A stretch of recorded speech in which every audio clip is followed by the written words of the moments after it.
Sun Risers Hyderabad జట్టులో hitting చేసేవారు చాలా మంది ఉన్నారు. Travis Head, Abhishek Sharma, Ishan Kishan, Henry Klaasen వంటి స్టార్ బ్యాటర్లు ఈ జట్టులో ఉన్నారు. ఈ బ్యాటింగ్ లైనప్ ను చూస్తే ఏ బౌలింగ్ యూనిట్ అయినా కంగారు పడకుండా ఉండరు. కానీ ఈ కీలక బ్యాటర్లు లక్నోతో జరిగిన మ్యాచ్ లో, అదేవిధంగా ఢిల్లీ క్యాపిటల్స్ తో జరిగిన మ్యాచ్ లో విఫలమయ్యారు. అయితే యువ ఆటగాడు అనికేత్ వర్మ మాత్రం తనదైన శైలిలో మెరిసి అభిమానులను తన ఆటతో మంత్రముగ్ధుల్ని చేశారు. వైజాగ్ వేదికగా జరిగిన ఈ మ్యాచ్ లో అతను ఎంత పెద్ద స్టార్ బ్యాటర్ల మధ్యలో ఉన్నప్పటికీ తన ప్రతిభను చాటుకున్నారు. విశాఖపట్నంలో ఢిల్లీ క్యాపిటల్స్ జరిగిన మ్యాచ్ లో సన్ రైజర్స్ హైదరాబాద్ బ్యాటింగ్ ముగిసింది. ఈ అనుభవకులైన స్టార్ బ్యాటర్లు విఫలమైన సమయంలో ఒక యువ బ్యాటర్ అందరినీ ఆశ్చర్యపరిచారు. ఈ మ్యాచ్ లో 37 పరుగులకే 4 వికెట్లు కోల్పోయి కష్టాలు పడిపోయిన ఎస్ఆర్హెచ్ ను ఓ యువ బ్యాటర్ అద్భుతంగా ఆదుకున్నారు. అతను భారీ స్కోర్లతో ఢిల్లీ బౌలర్లపై విరుచుకుపడ్డారు. మొత్తం మీద 41 బంతుల్లో 74 పరుగులు సాధించారు. ఆ కుర్ర బ్యాటర్ పేరు Aniket Varma. Sunrisers Hyderabad team లో Travis Head, Abhishek Sharma, Ishan Kishan, Henry Klaasen వంటి బలమైన బ్యాటర్లతో పాటుగా మరో కొత్త హిట్టర్ వచ్చి చేరారు. ఈ కుర్రాడి అద్భుత ప్రదర్శన ఎస్ఆర్హెచ్ కి కొంత ఊరట కలిగించే అంశం. ఉత్తరప్రదేశ్ లోని ఝాన్సీకి చెందిన అనికేత్ తన క్రికెట్ కెరీర్ లో ఎక్కువ భాగం మధ్యప్రదేశ్ రాష్ట్రం తరపున ఎక్కువగా ఆడారు.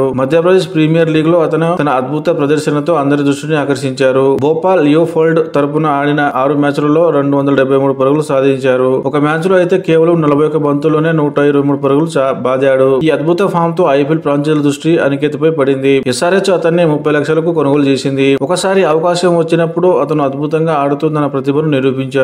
తాజా మ్యాచ్ లో 41 బంతులు ఎదుర్కొని అనికేత్ 5 ఫోర్లు 6 సిక్సర్లతో 74 పరుగులు చేశారు. 180 స్ట్రైక్ రేట్ తో బ్యాటింగ్ చేసిన ఈ ఓటగాడు అక్షర్ పటేల్, కుల్దీప్ యాదవ్ వంటి టాప్ బౌలర్లను కూడా సులభంగా ఎదుర్కొన్నారు. బౌండరీలు బాదడమే కాకుండా స్ట్రైక్ రొటేట్ చేస్తూ మోస్ట్ ఎక్స్పీరియన్స్డ్ బ్యాటర్ల ఇన్నింగ్స్ ను నడిపించారు. లేకపోతే హైదరాబాద్ టీం కు ఈ స్కోర్ సాధించడం కష్టమయ్యేది.